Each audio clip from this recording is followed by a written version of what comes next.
With the new 2017 Galaxy A7 and Galaxy A5, Samsung is yet again trying to bring flagship-level features to more affordable prices.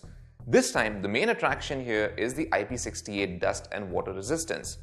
But do these phones have more to brag about than just this? We find out.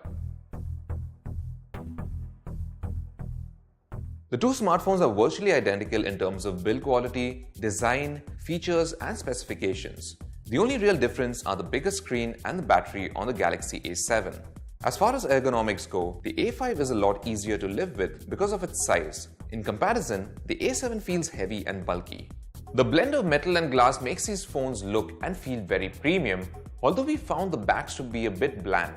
The phones have dedicated microSD card slots, which means you can have two SIM cards as well as storage expansion. The Galaxy A7 and A5 both have Full HD displays, but the smaller size of the A5 makes fine text and images appear a bit sharper. We also found that the smaller model's screen had better whites and slightly punchier colors. Both phones are powered by Samsung's Exynos 7 Octa 7880 SoC along with 3GB of RAM and 32GB of storage.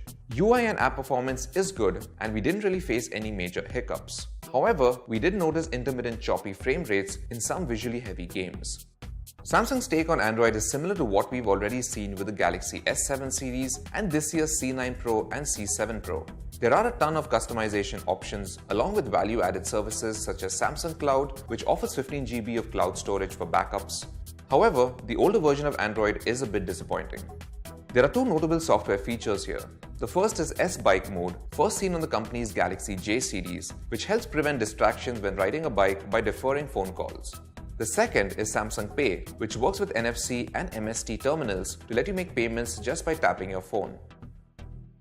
The new Galaxy A7 and A5 can handle 4K video playback and colors are vivid thanks to their Super AMOLED displays. The loudspeakers don't offer the best audio for media but are good enough for alerts.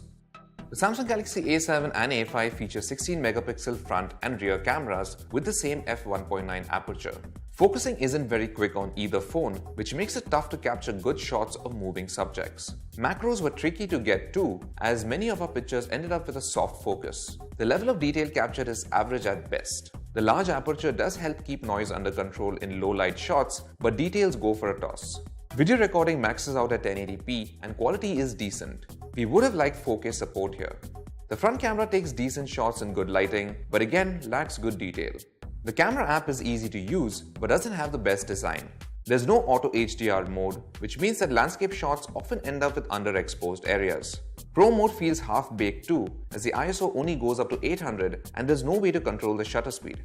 We had good results with battery life on both smartphones. The larger 3600 mAh battery in the A7 will give you a couple of hours more use, but you can still expect the smaller A5 to get through an entire day. Samsung's adaptive fast charging is supported and lets you get up to roughly 80% with just around 1 hour of charging. Between the two models, the Galaxy A5 is a better pick due to its comfortable size and more accurate display. Its battery is smaller, but battery life isn't too bad.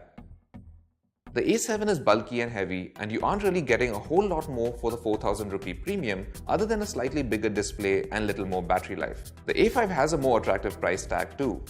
If you're willing to go up to nearly 31,000 rupees, then you're better off with the Honor 8 Pro or even the OnePlus 5.